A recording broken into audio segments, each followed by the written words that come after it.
That's exact. Thank you, because that is giving some clarification to what I was trying to allude to, is that there are often times where people are going into meditation and then returning, and not to take away from any meditative practice any of you or any of us are teaching, but meditation can be anything, really, right? Would you agree? Meditation doesn't necessarily mean, most people when they think meditation, they think exactly. Right. Staring at a candle, waiting for something to happen. And clearing and no thoughts in my head. Oh no, there's a thought. Oh shoot, I'm not doing this meditation thing wrong. Oh God, there's another. Oh crap, I'm thinking about thinking. Like, and people are going on with this in their minds, and they feel like I can't do meditation. Forget it. I'm not good at it.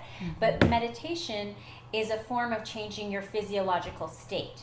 So it's just putting yourself in a different state, and one that would be more peaceful, keep you a little bit more attuned and more balanced, in alignment with the three states of your body, right? Your mind, body, and spirit. So there are certain practices of meditation which, wonderful people like yourself help people by guiding them and telling them, leading them through the practice of meditation and showing them and giving them an opportunity to come through it that way. And, it's interesting because people will say, well, if she's doing meditation at the park with a group of people, but she's doing this Kriya thing and she's got this max, like, what is meditation? How does this all work? But I feel like meditation, there are different ways to get into that, to a meditative state, so that it's a matter of, and it comes back to the word energy, it's a change in your energy, it's a balance of your energy in whichever form, or it's like taking a road, right? It's like you could have come here on the lakeshore, you could take the highway, you can take Dundas. It's kind of you choose the path. Exactly. But it's the state that you're all saying is a beneficial tool for people to be in that meditative state, to be able to help change and balance their energy. Does that make sense to you? Yeah, absolutely. Meditation is very unique for every person, and it's what resonates for you. It's, again, you bring it into here. If it resonates, there's walking meditation. For some people have trouble sitting still. There's all different types, and it's what resonates. And you will know it when you read about it, when you meet somebody. Again, you meet somebody, I really resonate with who they are, what they had to say, or with the environment that you're feeling at that time. Well, then that's the right thing for you. I do want to point out, I don't just do guided mindfulness meditations. We do chanting meditations. We do sound meditations.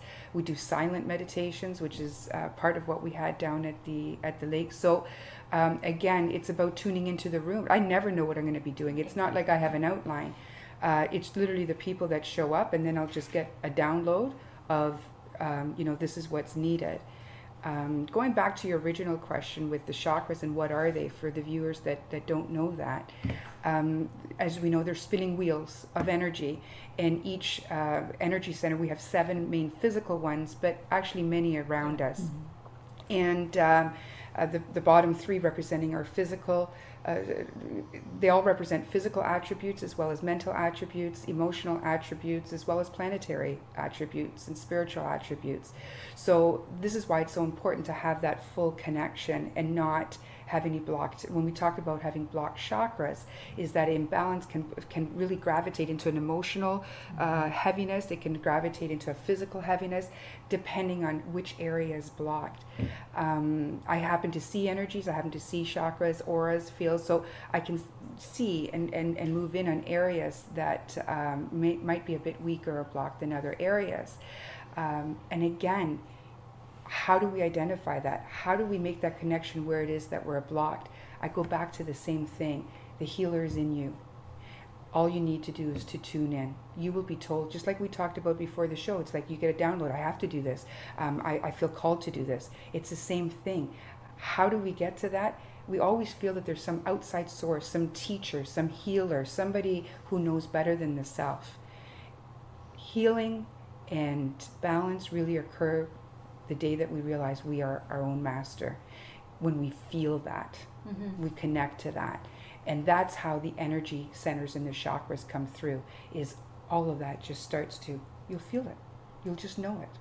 Yeah, and those are some really valid points, because back to just quickly to the meditation, is there are so many different ways to do that, change your energy, which you say silence can change your energy. That's right. Music can change your energy. We watch a movie, you hear that dun dun dun dun, like that changes your energy. You get scared, right? As opposed to the la la la, like my kids are like, oh God, here comes the mushy scene. Just from the music, it changes the energy of something you're doing. So yes, there's so many things, and I'm so happy that you provide such a variety of modalities so that people can experience that. But also, what you're saying with the chakras is those are the indicators. When you're talking about the emotions or the physical, That's right. those are an indicator of something happening in your energy. When you feel a sort of emotion, whether it be a positive or negative emotion, usually your happy emotions or your positive emotions are a sign of positive energy, and rightfully so. Just negative feelings or emotions are representing negative energy.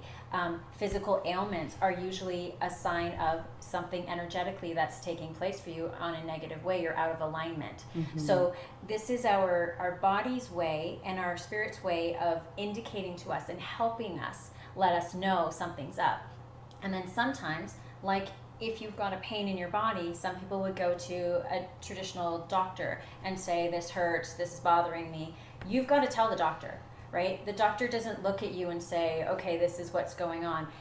For those of us who have that, have tuned in to our natural intuitive abilities that we all possess and have honed and trained it, we're able to look at someone that maybe isn't able to listen to their own body as yet. They haven't turned the volume up just enough, or they haven't connected with it.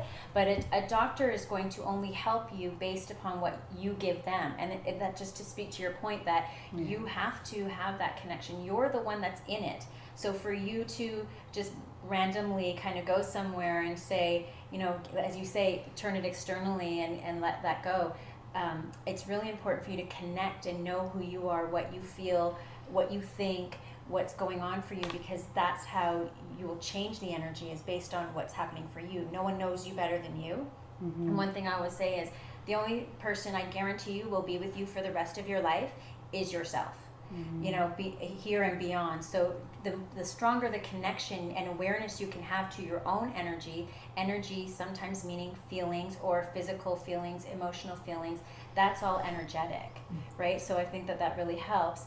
And just to get back to, you were bringing up another point about the energy is moving with, like when you go to a physical doctor, a GP, how would you suggest that people can go seek a holistic practitioner and explain that without them feeling like they've turned their power over to that person? Because sometimes energetically I find people rely, as you say, externally on the healer, and rather than in conjunction with the healer. Well, it's to find a general practitioner or general GP that is open to holistic medicine, and I know of a doctor that is. So somebody who, I know my own doctor, for example, he totally is supportive if I want to take a supplement or a vitamin and so forth. So, but getting into energy workers and holistic practitioners, I personally believe, and this is just a personal belief, I can't understand why everybody doesn't have a naturopathic doctor. We all think we need a GP. My goodness, the quality of naturopathic doctors that are out there is just phenomenal. My partner, Dr. Melissa Howe up in Waterdown, I've worked with her now for 4 years.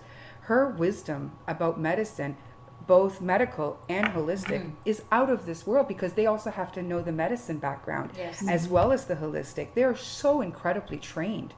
And the amount of people that I've seen her help with regards to whether it's a malfunctioning thyroid or whether it's high blood pressure, all kinds of medical issues have been resolved and dissolved using holistic medicine. And it boggles my mind, quite frankly, when doing the expos, how many people don't recognize the importance of having a naturopathic doctor. And the first thing that comes to people's mind is, but it costs a lot. Naturopathic doctors are covered by many insurance companies today, up to $1,000 or something like that. More than enough to get you on your way where you need to be. So that would be the first thing that I would recommend, is to get a naturopathic doctor near your area. And if anybody needs help with that, they can just go on the Expo website. There's doctors listed there. But going back to an original question with, how do we make the connection that we're important enough to seek help for ourselves? making that connection with yourself and realizing your own importance and getting better, because this is where I find there's a big roadblock. People don't know how to be with themselves. They don't know how to take time out for themselves. They don't feel they're worth it. Their children is more worth it. Spending time with their husband is more worth it. And spending time with their friends are more worth it. So where I find a big part of the blockage in seeking and exploring themselves, whether it's through meditation or these other spiritual practices, is their devalue in themselves. They don't know how to be by them. They're bored. And so the question is, how do I get past that so that I do feel my value? And my answer to that is, go back to your childhood and think of something fun that you enjoyed to do. Think of something that you really connected with. I can tell you from my own personal experience, when I was doing inner child work, I was asked, what is it that you really enjoyed? And I loved the Donald Duck and Mickey Mouse and cartoons. And she said, I want you to rent these videos and watch that. Going to the park and sitting on a swing. And I mean, I was in my late 20s. All of that started to reconnect me into what I enjoyed as a child, because I had forgotten all of that. What was my joy? Athletics. I started playing basketball. I started doing different athletic things. And through that, I started to value myself because I found joy. I started to enjoy spending time with myself. That's what the missing link for a lot of people. It's not that they don't want to do meditation, but they're not connected enough with themselves to try it out.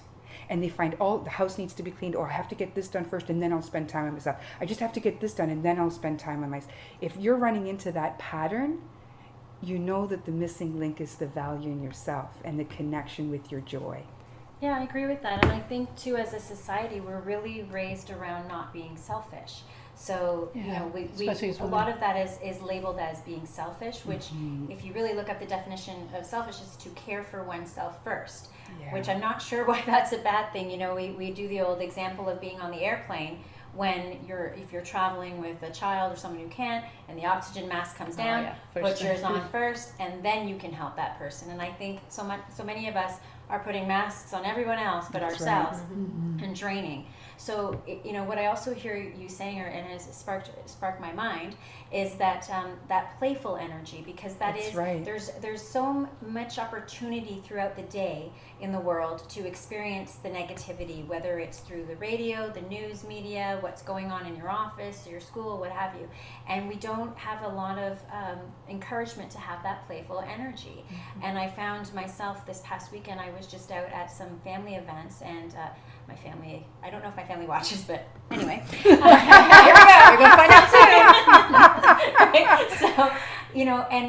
So I call them the grown-ups, which apparently I'm one of them. I haven't got the memo yet, but apparently I'm one of them. So on the Saturday, I spent time with the grown-ups, and everybody's just so much in their heaviness of, what they're doing at work, or their health, or this or that. And I just felt so out of place with it all, because it was just not fun. It was actually my niece's 16th birthday. And so her friends came up to dance, and I was playing the music, and I was jumping and I felt more connected to that. On the Sunday, I spent time with that younger generation, like, this is way more fun. So I'm finding that it is that youthful, playful energy that we're not tuning into enough. People don't know how to anymore. But that's the key, and that's what I'm saying. Not know how to anymore. We don't know how to anymore. Do we forget or choose not to? It is how society is modeled.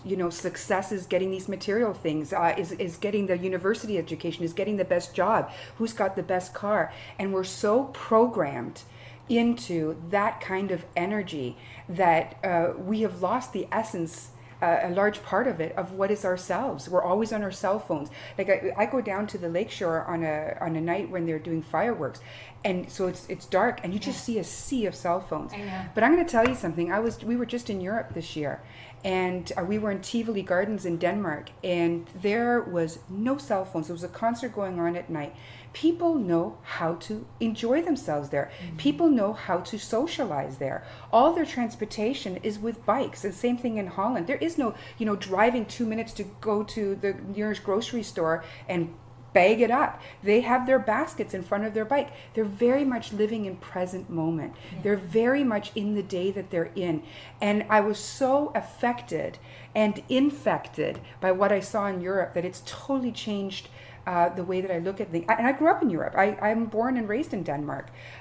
So I immediately felt I have to get back to that. I remember breaking down and crying when I was in my home country there, where I grew up in the country, and feeling my life in Canada is so fake. Yeah. That's truly how I felt. I felt it so fake because it's that whole building of what I need to do next, what's going on next.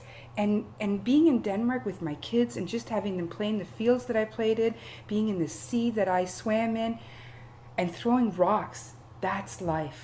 And we've forgotten that. And I teach this, and and I had forgotten to an extent. Yeah. So I feel that learning how to find joy, learning how to find your inner child again, and that takes time and energy, and learning how to feel your value. How do you do that? When you visualize yourself sick, if you only had 6 months to live or a year to live, how would you live your life differently? Well, this is what Living 365 is all